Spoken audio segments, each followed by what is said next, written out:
संघर्ष करते करते 67 साल हो गए हैं और फिर भी आप बोल रहे हैं संघर्ष करो, अब जवानों को भी साथ में आना चाहिए। हमारे देश में 58 साल में लोग रिटायर्ड हो जाते हैं और 60 साल में घर वाले कहते हैं कि सरकार ने आपको रिटायर्ड कर दिया, अब आप टायर्ड भी हो गए हैं तो आप आराम करिए। साथियों, अभी मेरी उम्र 67 चल रही है, मैं अभी मैदाने जंग में हूँ, लड़ाई में आप लोगों के साथ में हूँ। आज राष्ट्रीय परिवर्तन मोर्चा, ये जो संगठन आप सुन रहे हैं, राष्ट्रीय परिवर्तन मोर्चा, ये संगठन schedule caste, schedule tribe, other backward class और माइनॉरिटी में भी 6 प्रकार की माइनॉरिटी है।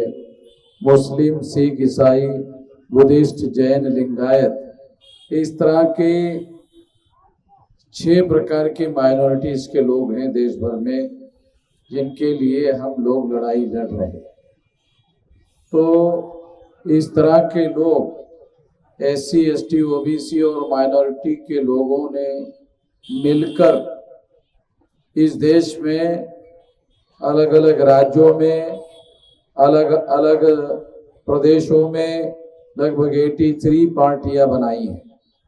83 पार्टी के लोग दिल्ली में इकट्ठा हुए और इकट्ठा होकर उन्होंने 83 पार्टी के लोगों ने मिलकर राष्ट्रीय परिवर्तन मोर्चा नाम का संगठन बनाया। तो इसमें 83 पार्टी के लोग हैं, SC, ST, OBC और माइनॉरिटी। इनकी संख्या देश में 85% है। पिछले 2019 के चुनाव में नरेंद्र मोदी की जो पार्टी है, भाजपा है, उसको केवल 37.7% वोट पड़े। मैं जो आंकड़े आप लोगों को बता रहा हूं, ये चुनाव आयोग के आंकड़े हैं। चुनाव आयोग के रिकॉर्ड में ये लिखा हुआ है कि भाजपा को 2019 के चुनाव में 37.7% वोट पड़े और हम लोगों के SC, ST, OBC माइनॉरिटी के 85% वोट है। साथियों, इस देश में विदेशों से आकर मुगलों ने राज किया। मुगल भारतीय लोग नहीं थे, मुसलमान और मुगल 2 अलग अलग बातें हैं। तो मुगल विदेश से आकर भारत में उन्होंने राज किया। मुगलों को खदेड़कर अंग्रेजों ने राज किया और अंग्रेजों को खदेड़कर 15 अगस्त 47 को ब्राह्मणों ने भारत में राज स्थापन किया। आप लोगों को थोड़ा जानकारी होना चाहिए। दोबारा बताता हूं क्योंकि ये बात कोई बताता नहीं है। विदेश से आकर मुगलों ने भारत पर राज किया और मुगलों को खदेड़कर विदेशों से आकर अंग्रेजों ने भारत पर राज किया। अंग्रेजों को खदेड़कर ब्राह्मण जो विदेशी है, उन्होंने भारत पर 15 अगस्त से राज शुरू किया। तो ब्राह्मण जो विदेशी है, उन्होंने 15 अगस्त से अपना राज शुरू कर दिया। अपना प्रधानमंत्री पंडित जवाहरलाल नेहरू को बनाया और जो विदेशी ब्राह्मण है, वो लोग कह रहे हैं, जो विदेशी है जिन्होंने अभी अपना राज कायम किया हुआ है, वो कह रहे हैं देश आजाद हो गया है। साला बड़ा अजीब किस्म की बात है। अभी देश आजाद नहीं हुआ है। कांग्रेस की स्थापना 1885 को चटर्जी, मुखर्जी, बैनर्जी, गोखले, तिलक आगर करने की हमारे लोगों को जो भारत में पढ़ाई जा रही है उसमें ये नहीं पढ़ाया जा रहा है कि कांग्रेस की स्थापना चटर्जी, मुखर्जी, बैनर्जी, गोखले, तिलक, आगरकर नाम के ब्राह्मणों ने की और उन्होंने 15 अगस्त को एक ब्राह्मण को, पंडित जवाहरलाल नेहरू को देश का प्रधानमंत्री बनाया।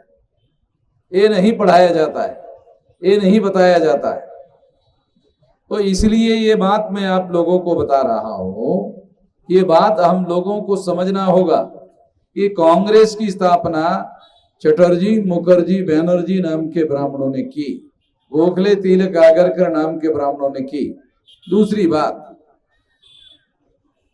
डीएनए के अनुसार ब्राह्मण भारतीय नहीं है, विदेशी लोग हैं।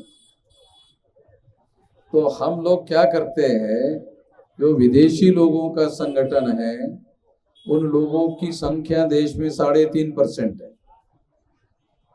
ब्राह्मणों की संख्या देश में 3.5% है। 3.5% के लोग अगर वास्तव में चुनाव हो, ईमानदारी से चुनाव हो, तो ग्राम पंचायत में पंच भी नहीं चुन सकते। 3.5 वोटों से कोई पंच चुन सकता है? नहीं चुन सकता। तो जो ग्राम पंचायत में पंच नहीं चुन सकते वो देश की पंचायत का प्रधानमंत्री नॉमिनेट कर रहे।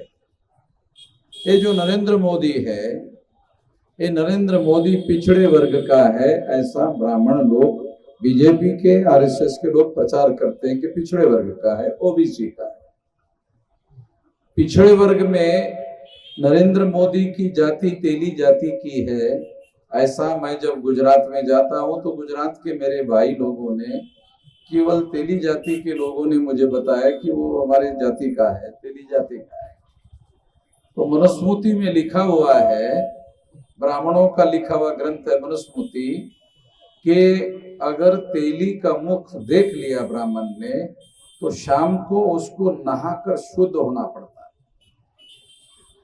ये मनुस्मृति में लिखा हुआ, हमने नहीं लिखा, ब्राह्मण ने लिखा कि तेली का अगर मुख देख लिया तो उसको शाम तक नहाना पड़ेगा, नहीं तो अशुद्ध हो जाएगा। तो इन ब्राह्मणों ने उसको, तेली को प्रधानमंत्री पद का कैंडिडेट बनाया, और जानबूझकर बनाया कि यही तेली है जिसका हम मुंह देखना नहीं चाहते, उसको देश का प्रधानमंत्री बनाया। और वो डेली देख रहे। अब डेली देखने के बाद नहाने का काम कर रहे कि नहीं कर रहे वो अभी खबर नहीं आई। कि ब्राह्मण लोग जो उनको डेली देख रहे हैं उसके बदले में नहाने का काम कर रहे हैं कि नहीं कर रहे उसका कोई पता नहीं है। तो ये क्यों कर रहे हैं? ये नरेंद्र मोदी को उन्होंने देश का प्रधानमंत्री बनाने का काम क्यों किया? तो 52% जो ओबीसी के लोग हैं, 100 में 52% ओबीसी के लोग हैं। तो 52% लोग, क्योंकि ब्राह्मणों को मालूम है ब्राह्मणों की संख्या 3.5% है, 3.5% से ग्राम पंचायत में पंच और सरपंच नहीं बनाया जा सकता, तो देश की पंचायत का प्रधानमंत्री बनाने का सवाल नहीं है। इसलिए उन्होंने सोचा कि हम लोगों को 52% लोगों का प्रतिनिधि जो है, जाति का आदमी जो है, उसको प्रधानमंत्री पद का कैंडिडेट बनाना चाहिए। और 52% लोगों को कहना चाहिए कि भाई तुम्हारे समाज का आदमी को हमने प्रधानमंत्री बनने का ऐलान किया है, तुम हमारा साथ दो। तो 52% ओबीसी के लोगों ने, 52% पिछड़े वर्ग के लोगों ने भाजपा के नरेंद्र मोदी को, आरएसएस के नरेंद्र मोदी को समर्थन देकर प्रधानमंत्री बना, तो प्रधानमंत्री बन गया। अभी उसके मई महीने में जब चुनाव होगा फाइनल रिजल्ट तब तक 10 साल पूरे हो जाएंगे। तो एक पिछड़े वर्ग के आदमी को, ओबीसी के आदमी को, ओबीसी के ही लोगों ने वोट देकर प्रधानमंत्री बनाया और 9 साल पूरे हो गए, 9.5 साल पूरे हो गए, 9.25 साल पूरे हो गए, मगर अभी तक 52% ओबीसी के लोगों की गिनती करने का काम नहीं किया। नरेंद्र मोदी ने ये 52% ओबीसी की गिनती करने का काम नहीं किया। आप सोचते होंगे फिर ये आपने 52% कहां से लाया? अरे तो अंग्रेजों ने जो गिनती किया था उसके आधार पर बता रहा। अंग्रेजों ने गिनती किया, 15 अगस्त को भारत का विभाजन हो गया, भारत के 2 टुकड़े हो गए, एक पाकिस्तान हो गया, एक भारत हो गया। एक पाकिस्तान हो गया, एक भारत हो गया। आरएसएस वाले कहते हैं एक पाकिस्तान हो गया, एक हिंदुस्तान हो गया। गलत बात है। हमारे लोगों को भी, बहुत सारे लोगों को कौन सा शब्द प्रयोग करना चाहिए भी समझ में नहीं आता। तमाम मुसलमान लोग भी हिंदुस्तान हिंदुस्तान हिंदुस्तान कहते रहते हैं। मुसलमान लोग भी गलत करते थे, गलत कहते हैं कि एक तो पाकिस्तान है बाकी हिंदुस्तान है। तो मुसलमानों को पूछा जाना चाहिए, अगर बाकी बचे हुए देश का नाम हिंदुस्तान है तो मुसलमानों को पूछना चाहिए तुम हिंदू हो क्या?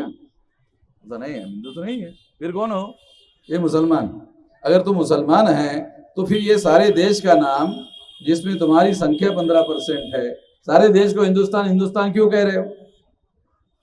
बाबा साहब अम्बेडकर इस बात को जानते थे, हिंदुस्तान इस देश का नाम नहीं है।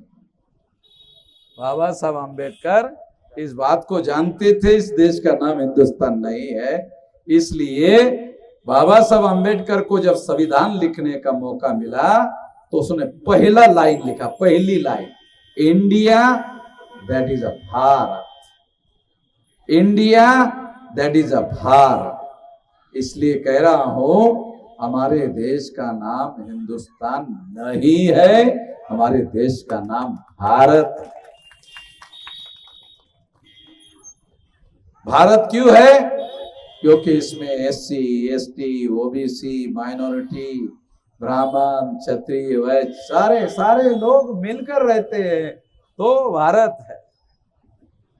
तो हम लोगों को ये ठीक से चीजें समझनी होगी। आरएसएस के लोग पहले इसे भारत को बदलकर हिंदुस्तान बनाना चाहते हैं, फिर हिंदू राष्ट्र बनाना चाहते हैं। तो हिंदू राष्ट्र और हिंदू बनाकर वो ब्राह्मणों के धर्म शास्त्रों का राज हम लोगों पर थोपना चाहते हैं। ब्राह्मणों के धर्म शास्त्रों इस देश में वर्ण व्यवस्था बनाई, ब्राह्मण, क्षत्रिय, वैश्य, शूद्र, ये ब्राह्मणों ने बनाई। इस देश में ये वर्ण व्यवस्था, ये ऐसी वर्टिकल व्यवस्था है, ऐसी हॉरिजॉन्टल नहीं है। अगर हॉरिजॉन्टल होती तो सारे वर्ण बराबर होते। ये ऐसी खड़ी है, कोई ऊपर है, कोई उसके नीचे है, कोई उसके नीचे है, कोई सबसे नीचे है, शूद्र।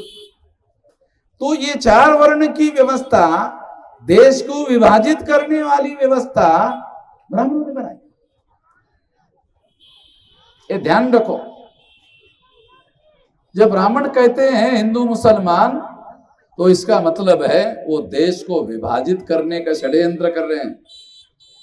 हिंदू मुसलमान की थ्योरी ने 15 अगस्त 47 को भारत और पाकिस्तान का विभाजन करवाया। बहुत खास बात बता रहा हूं, ध्यान से सुन लो, ध्यान से समझ लो। हिंदू मुसलमान की जो थ्योरी है, सिद्धांत है, उसने 15 अगस्त 47 को भारत और पाकिस्तान 2 टुकड़े किए। हिंदू मुसलमान का जो सिद्धांत है, ये भारत का विभाजन करने वाला सिद्धांत है। ध्यान रखो।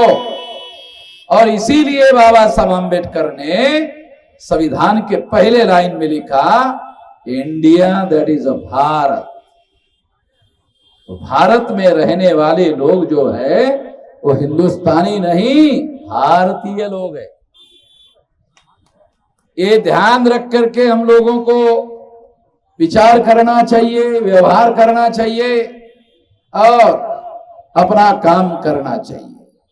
तो ऐसी विचारधारा रखने वाली जो पार्टियां है, लगभग 83 पार्टी के लोगों ने मिलकर दिल्ली में राष्ट्रीय परिवर्तन मोर्चा नाम का संगठन बनाया।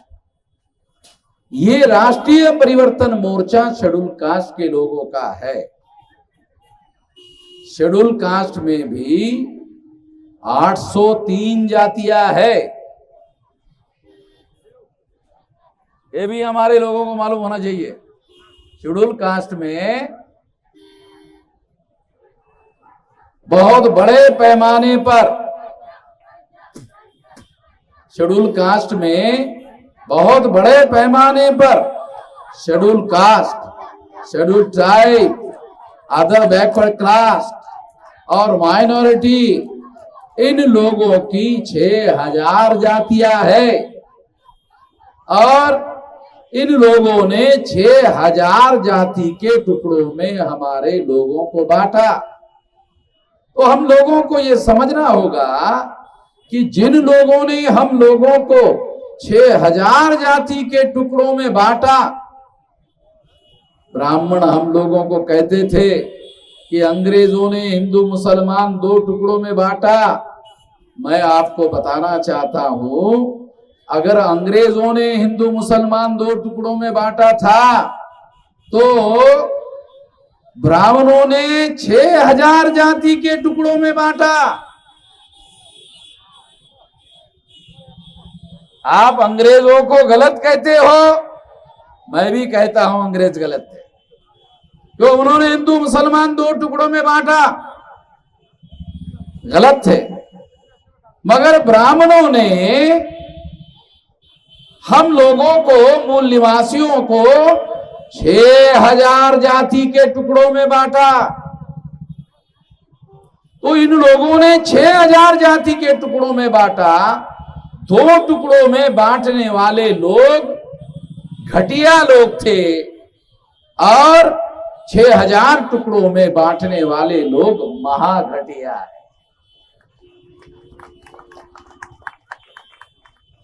उन घटिया लोगों को चुनने से, क्योंकि हमारे लोग क्या कहते हैं, हमारे लोग क्या कहते हैं, हमारे लोगों के सोचने का, वोट देने का तरीका कैसे है, हमारे लोग वोट कैसा देते हैं, हमारे लोग वोट देने का तरीका है, वो तरीका है कि वो प्रचार किसका, तो क्या कहते हैं प्रचार किसका।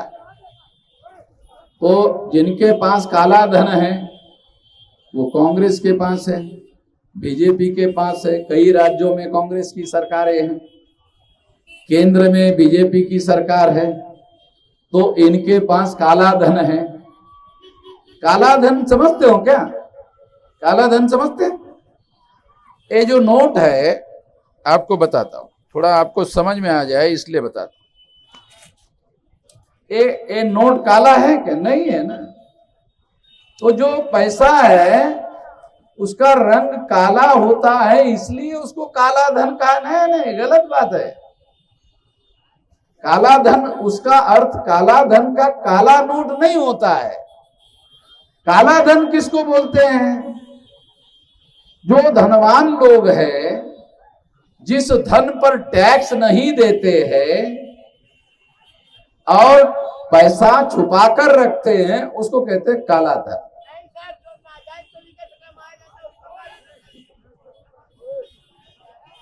अरे बोलने दो। अरे भाई, ए भाई, उससे क्यों उलझ रहे हो? उसको भी बोलने दो ना।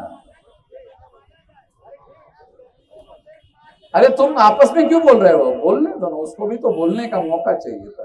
वो बोलने की कोशिश कर रहा है, उसको भी बोलने दो। वो ये सोच रहा है कि शायद मैं बोल नहीं रहा हूं, ऐसा उसको लग रहा है, इसलिए उसको लगा कि मुझे बोलना चाहिए, बोलने दो। तो मैं आपको उसकी अपनी जितनी समझ है उसके अनुसार वो बोल रहा है। तो जिन लोगों के पास धन है वो उसकी अपनी समझ है, बोल रहा है। सरकार किसको काला धन मानती है? जिस धन पर सरकार को धनवान लोग टैक्स नहीं देते। अगर धनवान लोग टैक्स दे दे तो सरकार उनको सर्टिफिकेट देती है, ये धन सफेद हो गया है। आप लोगों को समझना चाहिए कि अगर सरकार 100 रुपए में से 30 रुपया सरकार को दे दे तो वो आपको सर्टिफिकेट दे देती है कि हाँ ये सफेद हो गया। तो इस तरह से जो काला धन जिनके पास है वो पैसा छुपाया हुआ है, टैक्स पे नहीं कर रहा है, तो उसको काला धन कहते हैं। और ये जो काला धन है वो चुनाव में सबसे ज्यादा इस्तेमाल किया जाता है। 5 साल तक जो काला धन होता है वो जमा करते हैं और चुनाव में हमारे लोगों का वोट खरीदने के लिए पैसा देते हैं। हमारे लोगों का वोट जो खरीदने के लिए कितने रुपए में वोट खरीदते हैं? 500 रुपए में एक वोट खरीदते, कहीं कहीं 100 रुपए में खरीदते हैं, कहीं 200 रुपए में, जिसकी औकात जितनी होती है उसके अनुसार बेचता है। किसी की ज्यादा औकात होती है तो ज्यादा लेकर बेचता है। तो ज्यादा से ज्यादा 500 रुपया में वोट बेचता है। अगर परिवार में 5 वोट है तो उसको 2500 रुपया मिलते हैं। तो एक आदमी को अगर मान लो 500 मिल गया तो वो 5 साल के लिए आपको राज करने के लिए मौका देता है। तो 1 साल के कितने दिन? 360 दिन, कम से कम 360 दिन 1 साल के होते हैं। 5 साल के अगर आप गिनती करो तो ये 1800 के लगभग 5 साल के 1800 दिन होते हैं। तो 1800 दिन के लिए आपको 500 रुपया देते हैं। 1800 दिन का 500 तो 1 रुपए में कितना पैसा आ गया?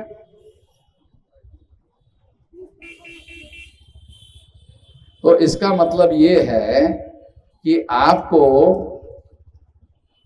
चवन्नी में ही खरीदते, एक दिन में चवन्नी देकर के खरीदते। तो हमारे लोगों को ये मैं इसलिए बता रहा हूं कि वो अपना वोट चवन्नी में बेच देते हैं। तो जो लोग चवन्नी में वोट बेचते हैं एक दिन का, वो लोग अपने माँ बहन और बेटियों पर बलात्कार करने का अधिकार उनको दे देते हैं। जब सरकार उनकी आती है और बलात्कार होता है, अत्याचार होता है, तो हमारे लोग चिल्लाते हैं बलात्कार हो गया, अत्याचार हो। अरे गधे की औलाद, तूने खुद चवन्नी में साले वोट बेच दिया है, अब चिल्ला रहा है। तूने चवन्नी में तेरा वोट बेच दिया, तो जिसने खरीदा वो छोड़ देगा तेरे को? क्यों छोड़ेगा? तो उसने पैसे से तुम्हारा वोट खरीदा, तो खरीद रही इसीलिए कि 5 साल तक तुम्हारे ऊपर राज करे और तुम्हारी पुलिस चौकी में भी कोई सुनवाई ना हो, इसलिए उन्होंने ऐसा किया। तो मैं अपने लोगों को, अपने भाइयों को ये कहना चाहता हूं कि वोट का अधिकार बेचने के लिए नहीं दिया गया है। वोट का अधिकार शासक चुनने का अधिकार है और शासक बनने का अधिकार है। बाबा साहब अम्बेडकर ने जब अंग्रेजों को 1931 में 32 में राउंड टेबल कॉन्फ्रेंस में गए, तो वहां जाकर बाबा साहब अम्बेडकर ने अंग्रेजों को कहा, अंग्रेजों ने बाबा साहब अम्बेडकर को कहा कि वोट का अधिकार अब भारत के लोगों को दिया जाएगा जिसके पास प्रॉपर्टी होगी, जो प्रॉपर्टी के ऊपर टैक्स देगा, जो एजुकेटेड होगा, पढ़ा लिखा होगा, उसको वोट का अधिकार होगा। अनपढ़ आदमी को वोट का अधिकार नहीं होगा। ये अंग्रेजों ने उस समय डिसाइड किया था। तो बाबा साहब अम्बेडकर वहां थे, आप लोगों की लड़ाई वहां लड़ रहे थे। एससी एसटी ओबीसी माइनॉरिटी की लोगों की लड़ाई वहां लड़ रहे थे। उन्होंने उनको कहा, अंग्रेजों को कहा कि नहीं, वोट का अधिकार प्रॉपर्टी के आधार पर नहीं होना चाहिए। प्रॉपर्टी पर टैक्स पे करने वाले लोगों को ही नहीं होना चाहिए, केवल पढ़े लिखे लोगों को वोट का अधिकार नहीं होना चाहिए। तो अंग्रेजों को बड़ी हैरानी हुई कि अरे आप क्या कह रहे हो, आप बहुत पढ़े लिखे हो, बैरिस्टर हो, और आप इसका विरोध कर रहे हो, तो क्या तरीका है, फिर वोट देने का तरीका क्या है? हमें तो नहीं समझ में आता कि वोट का कोई और तरीका हो सकता है, इसके अलावा भी वोट देने का कोई तरीका हो सकता है, वोट का अधिकार देने का तरीका हो सकता है। बाबा साहब आंबेडकर ने अंग्रेजों को कहा, क्या कहा अंग्रेजों को? उन्होंने कहा देखो हमारे देश में 20 साल का लड़का होता है, तो 20 साल का लड़का होता है, उसकी शादी होती है, होती कि नहीं होती? 20 साल में हमारे देश में होता कि नहीं? 20 साल के लड़के की शादी होती है और 1 साल में उसका बच्चा पैदा होता है, होता है?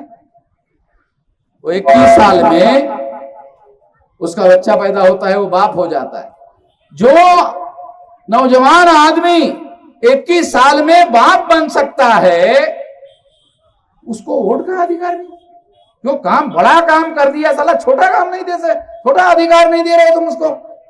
वो बाप बन जाता है 21 साल में, तो उसको वोट का अधिकार नहीं होना चाहिए। और बाप बनने के लिए पढ़ा लिखा होना जरूरी नहीं, बाप बनने के लिए केवल पति होना जरूरी है। तो वो जो है वो बच्चा पैदा कर सकता है, बच्चा का बाप बन सकता है। तो इसलिए 21 साल की उम्र में वोट का अधिकार होना चाहिए। तो उसका नाम बाबा साहब आंबेडकर ने दिया एडल्ट फ्रेंचाइज, प्रौढ़ मताधिकार। जिसकी उम्र 21 साल हो गई उसको वोट का अधिकार होना चाहिए।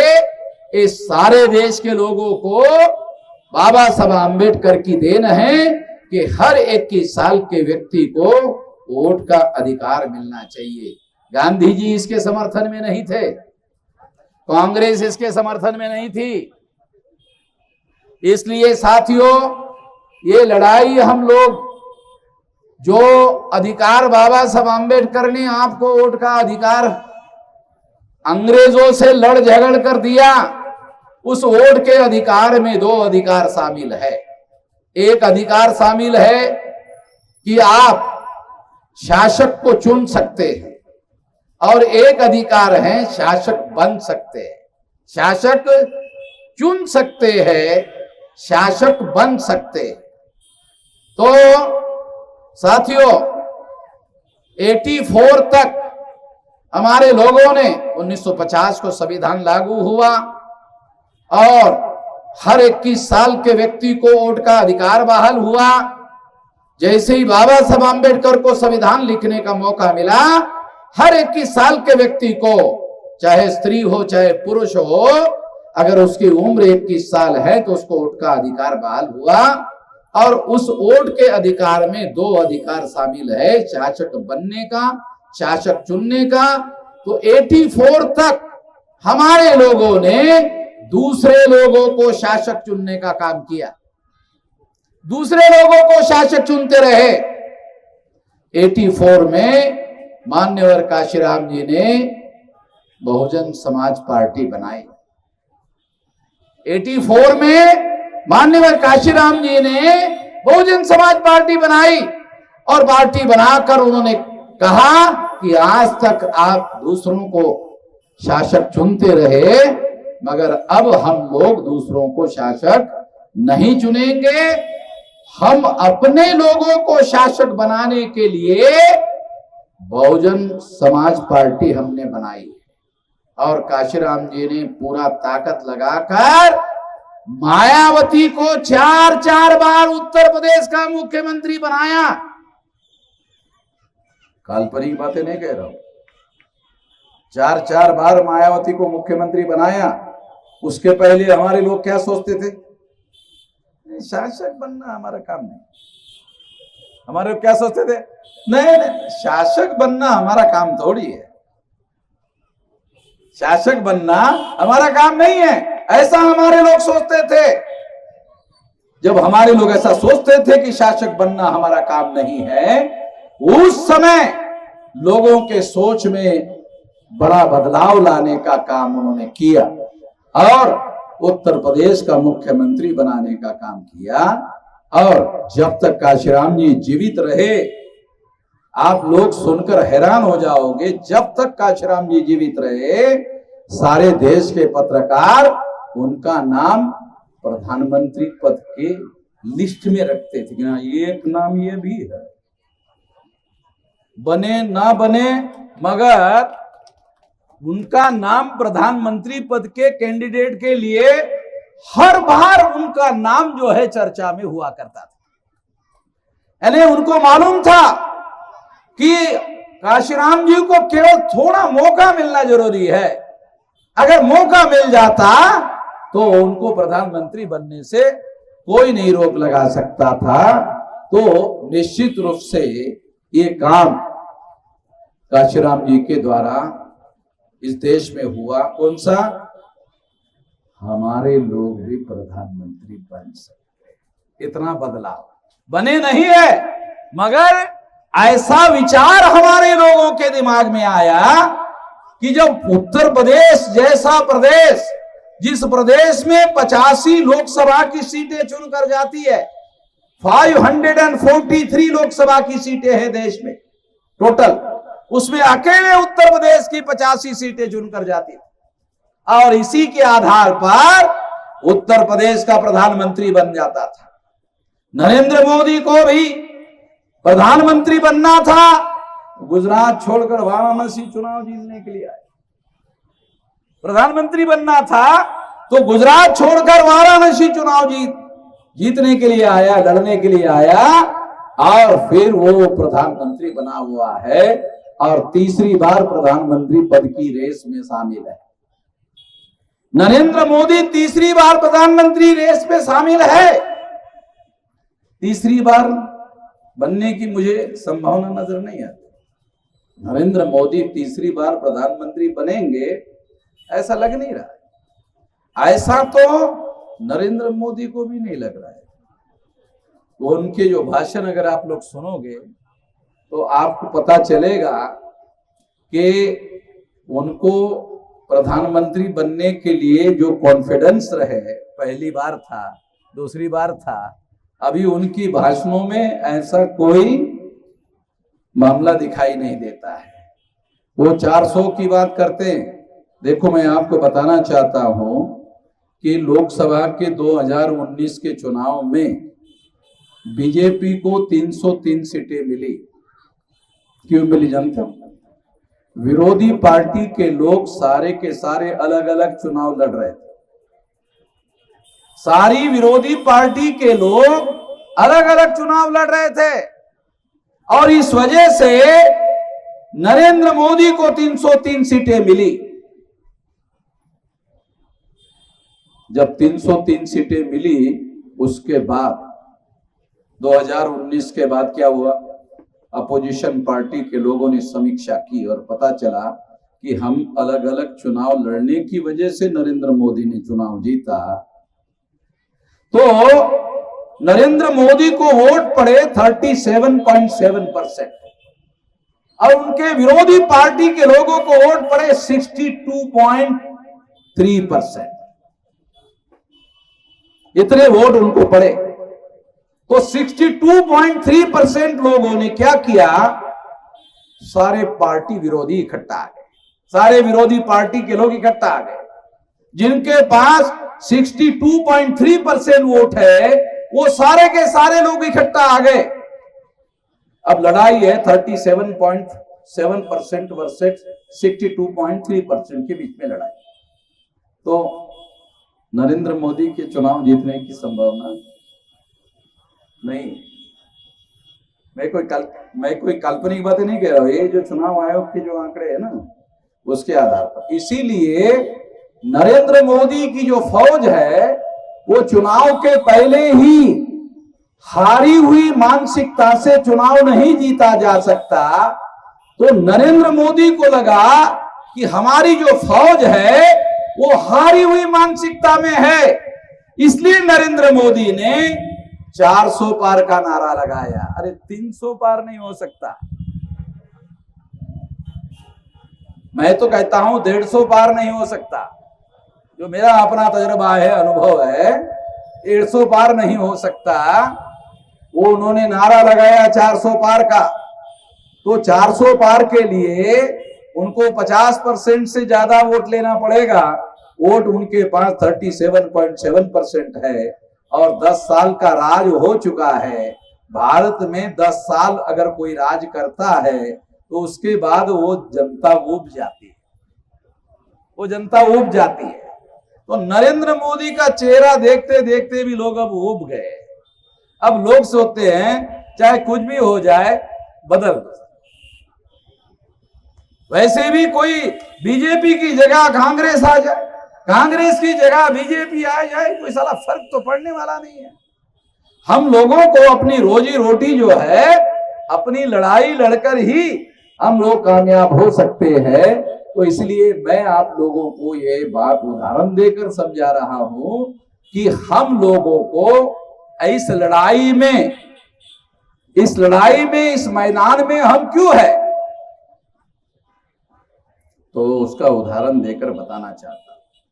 अगर आपके ऊपर कोई अन्याय हो गया और हमारा कोई नेता है, कोई प्रतिनिधि है, वो इंस्पेक्टर को टेलीफोन करता है, हेलो हेलो इंस्पेक्टर साहब, मैं फला रामधनी बोल रहा हूं। वो क्या बोलता है? तो इंस्पेक्टर क्या बोलता है? कौन रहे रामधनी? कौन तुम? कौन बोल रहे हो?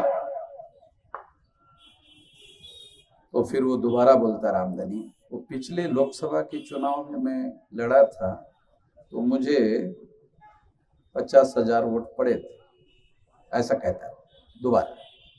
तो इंस्पेक्टर क्या कहता है? सर आपका आवाज मुझे ठीक से नहीं सुनने में आया था, आजकल मोबाइल में प्रॉब्लम हो रहा है सर, आपका आवाज जो है ना ठीक से समझ में नहीं आ रहा था। वैसे मैं आपका आवाज पहले से जानता हूं, आप आ जाइए सर, आपका आप हुकुम करिए सर, आपका जो काम है हम लोग कर देंगे। अरस में कि हारने वाला जो आदमी है उसको भी वोट पड़ता है। किसी को 3 लाख पड़ गए, तो किसी को 2.5 लाख पड़ गए, किसी को 2 लाख पड़ गए, किसी को 50,000 पड़ गए। तो जिसको जितना वोटा परसेंटेज पड़ेगा उसका उतना वजन होता है। कि आज के चुनाव में मान लो जिसको 50,000 पड़ा, अगले चुनाव में 1 लाख पड़ा, तीसरे चुनाव में 2 लाख पड़ा, तो प्रशासन में बैठे हुए अधिकारी क्या सोचते हैं? अरे आदमी अगले चुनाव में चुनाव जीत जाएगा, तो पहले ही उसको नमस्कार करना शुरू कर देते हैं। आपको चुनाव का गणित समझा रहा हूं, इसलिए हमारे लोग क्या सोचते हैं वो बता, अरे तो हारने वाला है, इसको वोट देने से क्या होने वाला है। हमारे लोगों का सोच, जो हमारे SC ST OBC माइनॉरिटी के लोग हैं ना, वो कैसा सोचते, अरे तो हारने वाला है, इसको वोट देने से क्या होगा। तो मैं आप लोगों को बताना चाहता हूं, कोई ऐसा चुनाव आप बता सकते हैं जिसमें केवल जीतने वाले ही लोग होते हैं और हारने वाला कोई होता ही नहीं? क्या आप लोग ऐसा बता सकते हैं? कोई ऐसा चुनाव आप बता सकते हैं जिस चुनाव में केवल जीतने वाले लोग होते हैं, हारने वाला कोई भी नहीं होता है? गलत बात है। हर चुनाव में कोई जीतने वाला होता है तो कोई हारने वाला होता है। तो इसलिए हारने वाला मैदान में लड़कर हारता है। एक तो वो होता है जो लड़ता ही नहीं है, जो हारता ही रहता है, हारता ही रहता है, हारता ही रहता है। और एक लड़ता है और लड़ते लड़ते हार जाता है, 1 बार 2 बार 3 बार 4 बार हारता है और फिर 1 बार जीत जाता है। तो इस तरह से हम लोगों को ध्यान रखना होगा। ये चुनावी लड़ाई है, ये चुनावी लड़ाई में ऐसा होता है, ऐसा हमको करना चाहिए, हमको ऐसा प्रयोग करना चाहिए और हमारे लोगों को वोटा परसेंटेज देकर, चाहे कम या ज्यादा हो, अगर उसके 5 वोटा परसेंटेज होगा तो जो चुनाव जीता हुआ आदमी है वो पुलिस चौकी में आपकी मदद नहीं करेगा। आपका हारा हुआ आदमी, मगर आपने उसको वोट दिया, 10-20 हजार 50 हजार वोट उसको दिया, वो आदमी आपका समर्थन करेगा, पुलिस चौकी में जाएगा, जिलाधिकारी कार्यालय में जाएगा, बैंक में जाएगा, आपकी मदद करेगा। तो आपकी मदद करने वाला आदमी आपको चुनाव में खड़ा रखना चाहिए। चुनाव में ऐसे लोगों को जिताना चाहिए जो संकट की घड़ी में आपके समर्थन में खड़ा हो। अगर संकट के घड़ी में आपका समर्थन करने वाले लोग अगर नहीं है, तो फिर चुनाव में आपको हिस्सेदारी लेने का कोई मतलब नहीं।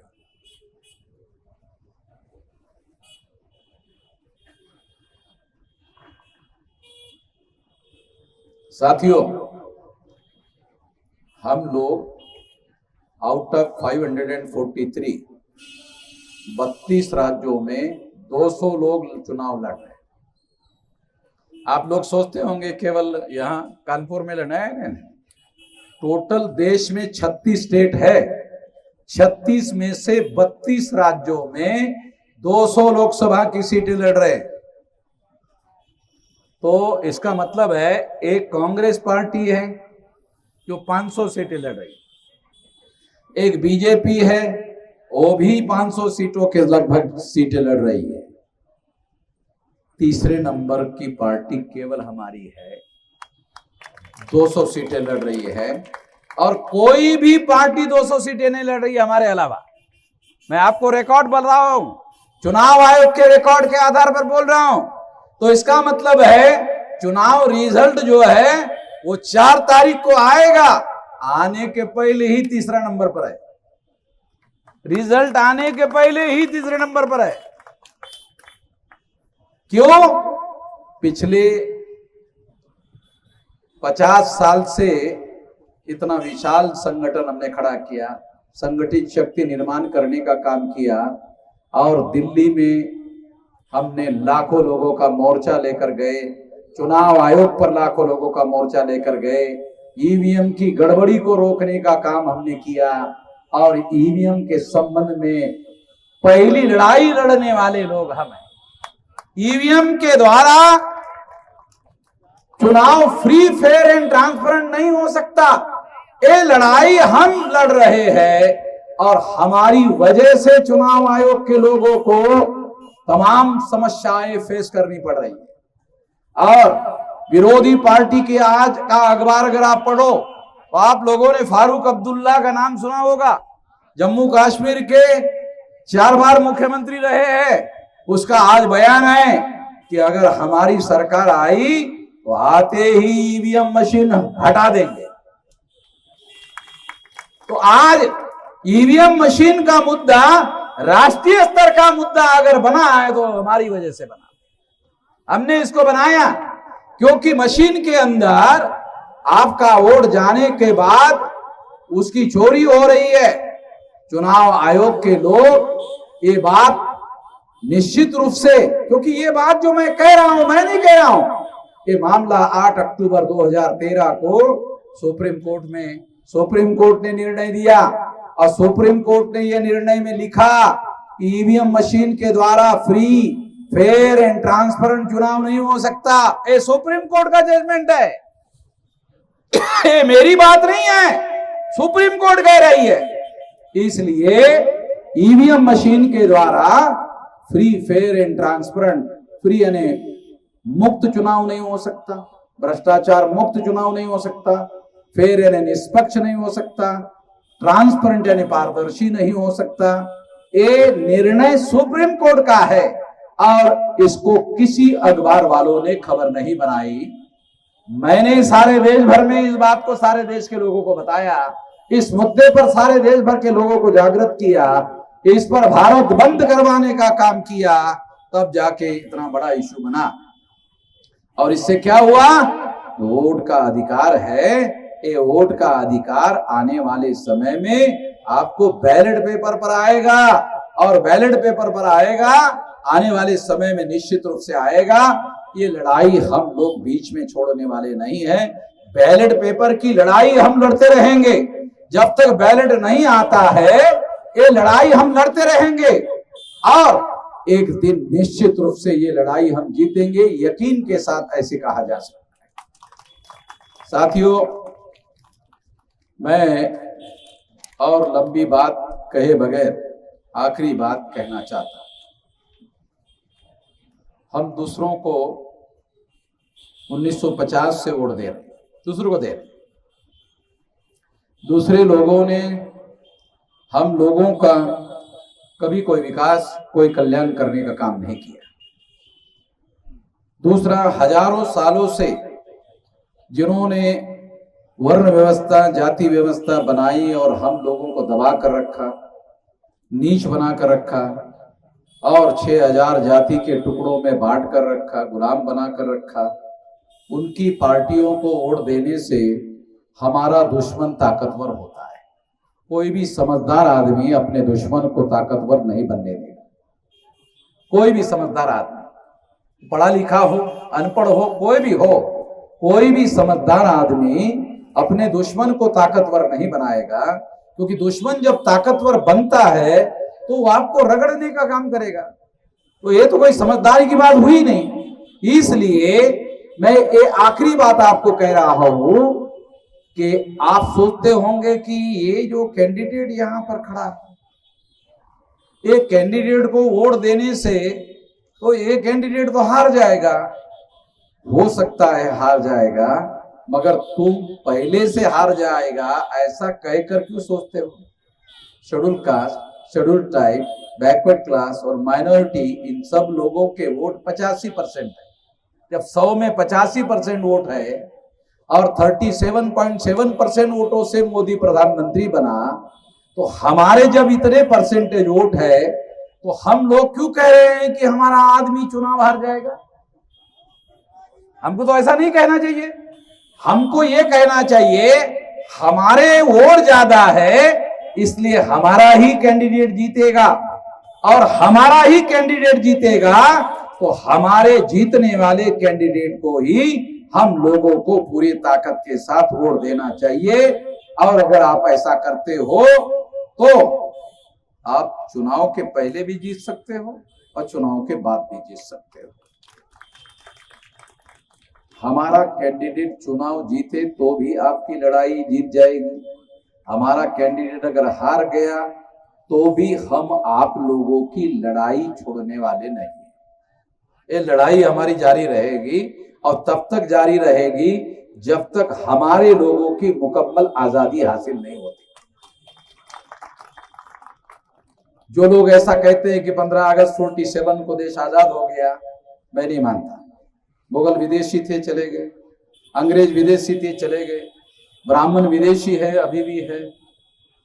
तो अब देश आजाद नहीं हुआ है, देश को आजाद करने की जरूरत है।